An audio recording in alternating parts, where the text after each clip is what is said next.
ولادت مصطفیٰ کی بہاریں۔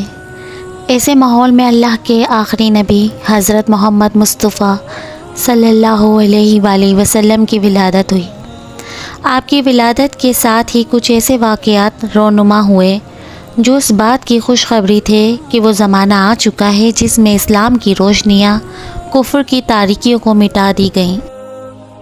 نوشیروان کے عالیشان محل کا پھٹنا اور اس کے 14 کنگوروں کا گر جانا، فارس کے آتش کدہ کی صدیوں سے روشن آگ کا یکدم بجھ جانا، دریائے ساوا کی موجیں مارتے پانی کا خشک ہو جانا، یہ اور اس طرح کے کئی واقعات اس بات کی علامات تھے کہ اب رنگ بدلا ہے، نئی حکومت کا سکہ چلے گا۔ آئی نئی حکومت، سکہ نیا چلے گا، عالم نے رنگ بدلا، صبح شب ولادت، آمد مصطفیٰ ہوئی، روشن زمانہ ہوا۔ ایسے ماحول میں حضرت آمنہ رضی اللہ تعالیٰ عنہا کے بظاہر سادہ سے مکان میں سعادتوں اور مسرتوں کا نور چمکا اور اللہ کے نبی صلی اللہ علیہ وآلہ وسلم کی جلوہ گیری ہوئی۔ آپ کی ولادت میں صرف آپ کی والدہ ہی خوشیوں سے مصور نہیں ہوئی بلکہ تمام غم زدوں اور درد کے ماروں کے لبوں پر مسکراہٹیں پھیل گئیں۔ آپ عرب کے مشہور خاندان قریش کی شاخ بنو ہاشم سے تعلق رکھتے ہیں۔ آپ کا خاندان تمام خاندانوں میں سب سے اعلیٰ ہے۔ خود اللہ کے آخری نبی صلی اللہ علیہ وآلہ وسلم کا فرمان ہے، اللہ پاک نے حضرت اسماعیل علیہ السلام کی اولاد میں سے کنعانہ کو برگزیدہ بنایا اور کنعانہ میں سے قریش کو چنا اور قریش میں سے بنو ہاشم کو منتخب فرمایا اور بنو ہاشم میں سے مجھ کو چن لیا۔ مشہور قول کے مطابق واقعہ اصحاب فیل کے 55 دن کے بعد جب ربیع الاول کا مہینہ تھا، پیر کا دن تھا، صبح صادق کی سہانی گھڑی تھی، رات کی سیاہی چھٹ رہی تھی اور دن کا اجالا پھیلنے لگا تھا۔ 571 عیسوی کے اپریل کی 20 تاریخ تھی جب مکہ شریف میں اپنی والدہ کے گھر آپ کی ولادت ہوئی۔ پر نور ہے زمانہ، صبح شب ولادت، پردہ اٹھا ہے کس کا، صبح شب ولادت۔ آپ کے والد گرامی حضرت عبداللہ رضی اللہ تعالیٰ عنہ یہ سیرت و صورت دونوں میں بے مثال تھے۔ ان کا وصال آپ کی ولادت سے قبل 25 سال کی عمر میں ہوا، جبکہ آپ کی والدہ ماجدہ حضرت آمنہ رضی اللہ عنہا ہیں۔ یہ اپنے نسب و شرف میں قریش کی تمام خواتین میں سب سے افضل تھیں۔ والد کی وصال کے بعد انہوں نے اپنے لخت جگر کی پرورش کی۔ مکہ کے معزز لوگوں کا یہ رواج تھا کہ وہ اپنے بچوں کو ماں کی آغوش میں پلتا دیکھنے کے بجائے صحرا نشین قبیلوں کے پاس بچپن گزارنے کے لیے بھیجتے۔ اس کی وجہ یہ تھی کہ دیہات کے خالص غذائیں کھا کر بچوں کے اعضاء و جسم مضبوط ہوں اور ان کی فصیح بلیغ عربی سیکھ کر وہ بھی اسی فصاحت و بلاغت سے کام کرنے والے بن جائیں۔ اسی وجہ سے اللہ کے آخری نبی صلی اللہ علیہ وآلہ وسلم کو حضرت حلیمہ سعدیہ رضی اللہ تعالیٰ عنہا کے سپرد کر دیا گیا۔ ان کا تعلق قبیلہ بنو سعد سے تھا جو بنی حوازن کی ایک شاخ تھا۔ یہ قبیلہ عربیت اور فصاحت میں اپنا جواب نہیں رکھتا تھا۔ حضرت حلیمہ اپنے قبیلے کی خواتین کے ساتھ مکہ میں بچے کو رضاعت پر لینے کے لیے آئیں۔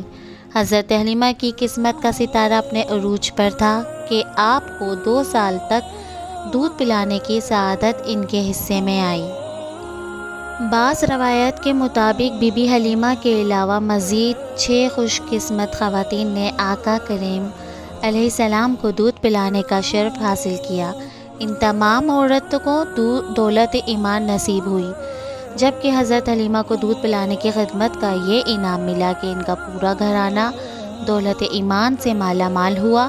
حضرت حلیمہ کے شوہر حضرت حارث رضی اللہ تعالیٰ عنہ صاحبزادے عبداللہ بن حارث اور 2 صاحبزادیاں انیسہ بنت حارث اور جدعمہ بنت حارث ہیں۔ جدعمہ بنت حارث ہی شیمہ کے نام سے مشہور ہیں، جو اللہ کے آخری نبی علیہ السلام کی بڑی رضائی بہن تھی اور آپ کو گود میں کھلاتی اور لوریاں دیتی تھیں۔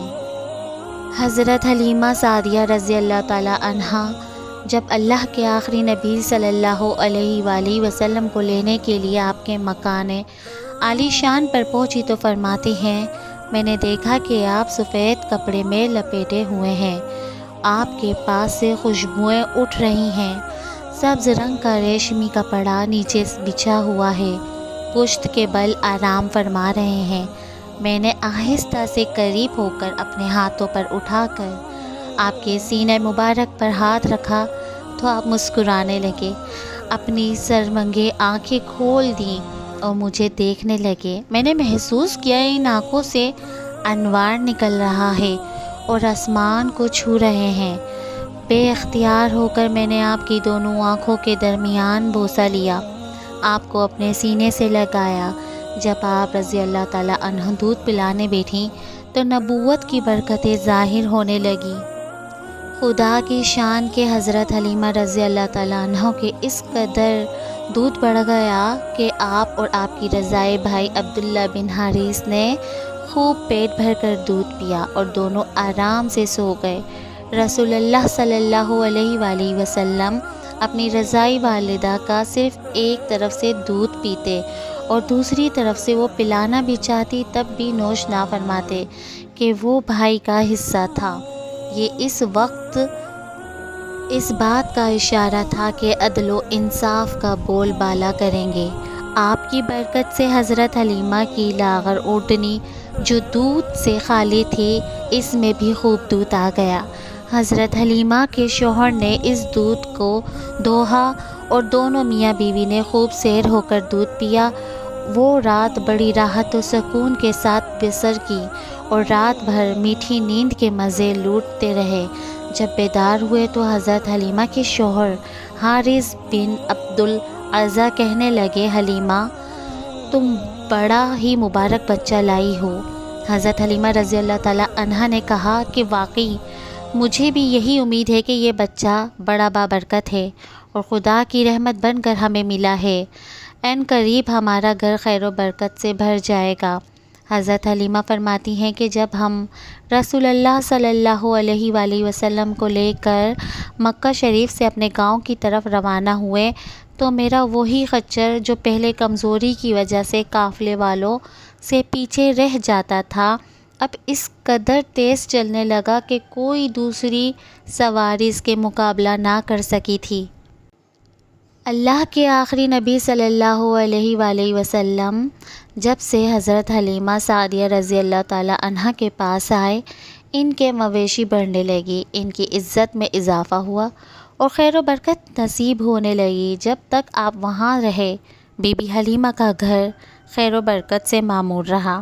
دن بدن ان انعامات اور برکات میں اضافہ ہوتا رہا اور وہ خوشحالی کی زندگی بسر کرنے لگے۔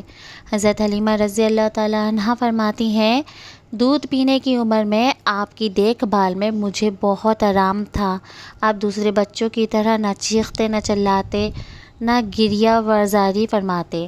2 ماہ کی عمر میں آپ گھٹنوں کے بل چلنے لگے، 3 ماہ کی عمر میں اٹھ کر کھڑے ہونے لگے، 4 ماہ کی عمر میں دیوار کے ساتھ ہاتھ رکھ کر ہر طرف چلا کرتے، 5 ماہ کی عمر